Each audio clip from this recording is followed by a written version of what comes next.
तो बच्चों, आज की इस क्लास में मैं आप लोगों को हिंदी व्याकरण में समास पढ़ाने वाला हूँ। बहुत ही आसान भाषा में बताऊंगा, सबको समझ में आएगा, बच्चा को समझ में आएगा। आप लोगों को सिर्फ क्या करना है, ध्यान से सुनना है, ठीक है। तो हम लोग करते हैं आज की वीडियो को स्टार्ट और देखते हैं समास किसे कहते हैं। तो आज का सबसे पहला सवाल आपका, समास किसे कहते हैं। तो इसका परिभाषा हो जाएगा, जब दो या दो से अधिक पद या शब्द मिलकर एक हो जाता है।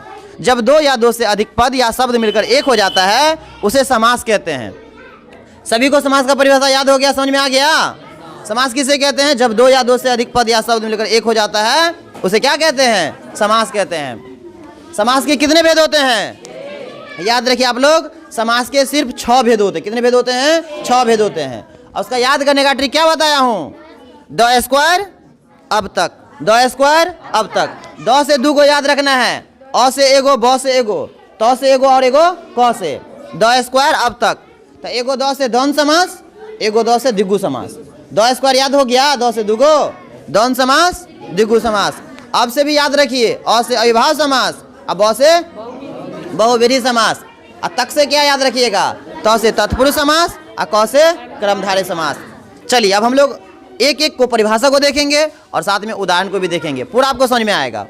तो आज का आपका पहला सवाल है, द्वंद्व समास किसे कहते हैं। द्वंद्व समास क्या है, ठीक है। तो सारे बच्चों को याद रखना है, जिस समास के दोनों पद प्रधान होते हैं, जिस समास के दोनों पद प्रधान होते हैं उसे द्वंद्व समास कहते हैं। उसे क्या कहते हैं, द्वंद्व समास। सबको परिभाषा याद हुआ, किसे द्वंद्व समास कहेंगे। हाँ, जिस समास के दोनों पद प्रधान हो उसे द्वंद्व समास कहेंगे। जैसे होगा माता पिता, और इसमें याद रखेंगे एक शब्द दूसरे शब्द का विलोम होता है, उल्टा शब्द होता है। जैसे माता पिता, माता का उल्टा पिता। अगला आपका है भाई बहन, भाई का उल्टा बहन। जना सुबह शाम, सुबह का उल्टा शाम। राजा रानी में कौन समास है, द्वंद्व समास है, राजा का उल्टा रानी। चलिए तो आपका द्वंद्व समास खत्म। इसमें कुछ भी नहीं याद रखना है, जिस समास के दोनों पद प्रधान हो उसी को द्वंद्व समास कहते हैं। इसमें एक शब्द दूसरे शब्द का विलोम होता है। अब द्वंद्व समास हम लोग देख लिए, अब देखेंगे हम लोग द्विगु समास। तो द्विगु समास का परिभाषा होता है, जिस समास का पहला पद संख्यावाची हो और दूसरा पद प्रधान हो। जिस समास का पहला पद संख्यावाची हो और दूसरा पद प्रधान हो उसे क्या कहेंगे, उसे कहेंगे द्विगु समास। जैसे होगा 6 माही, क्या बोला, जैसे आप लोग का परीक्षा होता है ना स्कूल में 6 माही, 6 महीना पर। तो 6 मतलब 6 महीना पर, 6 गिनती का चीज है ना। तो जब पहला पद गिनती का हो, संख्यावाची हो, उसी को बोलेंगे हम लोग द्विगु समास। जना होगा पंचवटी मतलब 5 गो वाट, चौराहा 4 गो राह मतलब 4 गो रास्ता है ना, चौ मतलब 4 गो, 4 मतलब गिनती का, मतलब ये आपका हो जाएगा द्विगु समास। जना हम लोग बोलेंगे दोपहर, 2 पहर मतलब 2 गिनती का चीज आ गया, तो क्या हो जाएगा आपका द्विगु समास। तो आपका द्वंद्व समास भी खत्म, आपका द्विगु समास भी खत्म। हम लोग अब देखेंगे अब से, तो अ से आएगा आपका अविभाव समास। क्या आएगा, अविभाव समास। तो याद रखिए अविभाव समास का परिभाषा, जिस समास का पहला पद अव्यव हो, जिस समास का पहला पद अव्यव हो उसे क्या बोलेंगे, अविभाव समास। उसे क्या बोलेंगे, अविभाव समास। जिस समास का पहला पद अव्यव हो उसे क्या बोलेंगे, अविभाव समास। आप इसको ऐसे भी समझ सकते हो, अव्यव मतलब अव्यव में हम लोग क्या करेंगे, कोई एगो शब्द जोड़ेंगे, मतलब शब्द मतलब जोड़ेंगे आगे ना, तो नया शब्द बन जाएगा। जना मान लीजिए प्रति कोई शब्द है, प्रति मान लीजिए कोई उपसर्ग है। अगर हम लोग प्रति में मान लीजिए अगर मास जोड़ेंगे तो क्या बन जाएगा, प्रति मास। अगर प्रति में दिन जोड़ेंगे तो क्या बन जाएगा, प्रतिदिन। अगर प्रति में वर्ष जोड़ेंगे तो क्या बन जाएगा, प्रति वर्ष। तो प्रतिदिन, प्रति मास, प्रति वर्ष, ये सब क्या है, अविभाव समास है। जना मान लीजिए बे, अगर बे में अगर हम लोग क्या जोड़ दें, वफा जोड़ दें तो क्या बन जाएगा, बेवफा। जना बे में अगर हम लोग कहें बेरहम, तो बे में रहम जोड़ दिए, बेरहम, तो बेरहम, बेवफा, ये सब क्या है, ये सब क्या है, अविभाव समास है। क्या है, आजन्म, क्या है, अविभाव समास है। आशा करेंगे आप लोग को अविभाव समास समझ में आ गया होगा। तो अविभाव समास के बाद हम लोग देखेंगे अब में ब से बहुव्रीहि समास। ब से क्या हो जाएगा, बहुव्रीहि समास। इसका परिभाषा होगा, जिस समास के कोई पद प्रधान नहीं होते हैं, जिस समास का तीसरा पद प्रधान होता है उसे क्या बोलेंगे, बहुव्रीहि समास। या इसको ऐसे समझ सकते हो, अगर इस समास का अगर हम लोग विग्रह करेंगे तो तीसरा वस्तु की ओर, तीसरा व्यक्ति की ओर इशारा करेगा। तीसरा वस्तु या व्यक्ति और क्या करेगा, इशारा करेगा। तो हम लोग इसी को क्या बोलेंगे, बहुव्रीहि समास बोलेंगे।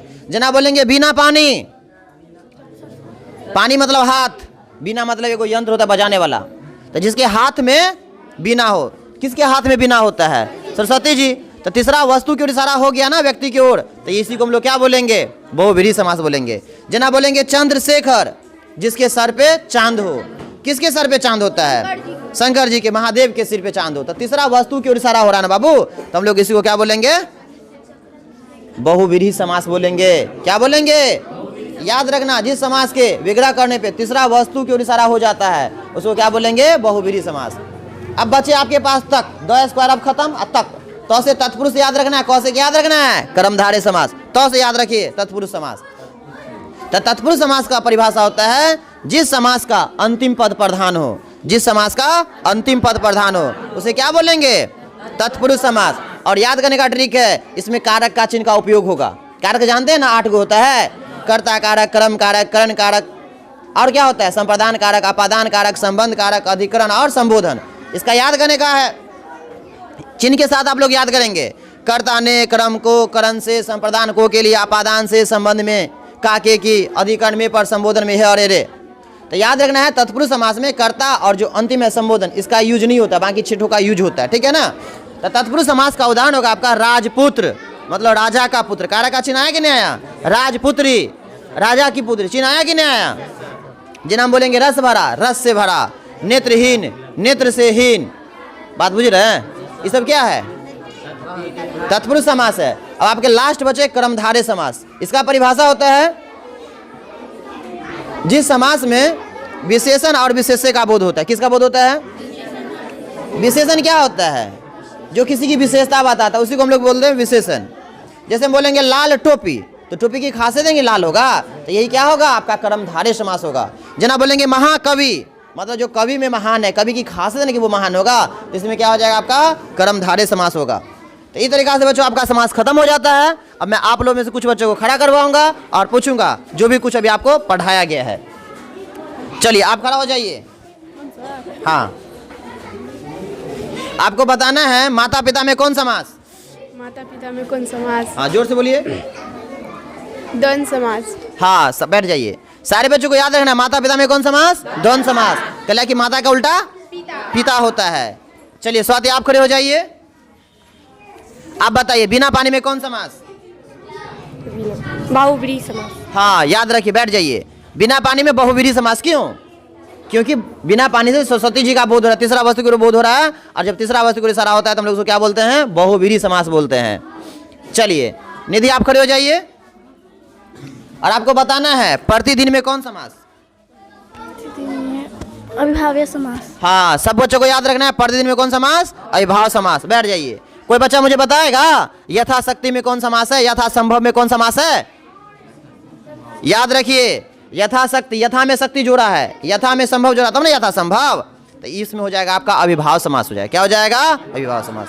कोई बताएगा दशानन में कौन समास है, किसी को नहीं मालूम है। दशानन मतलब जिसके पास 10 गो आनंद होता है, जिसके पास 10 गो सर होता है, रावण होता है, तीसरा वस्तु को इशारा हो रहा है ना, तो ये आपका हो जाएगा, क्या हो जाएगा, बहुव्रीहि समास होगा, द्विगु समास नहीं होगा। तो चलिए बच्चों आज के लिए इतना ही रहेगा। यदि अगर आपको वीडियो अच्छा लगा होगा तो प्लीज़ वीडियो को लाइक कर दीजिएगा। अगर चैनल पे अगर आप लोग पहली बार आएंगे तो चैनल को सब्सक्राइब कर देंगे। Thanks for watching. फिर मिलते हैं एक नई वीडियो के साथ, जब तक ले दीजिए इजाजत, बाय बाय।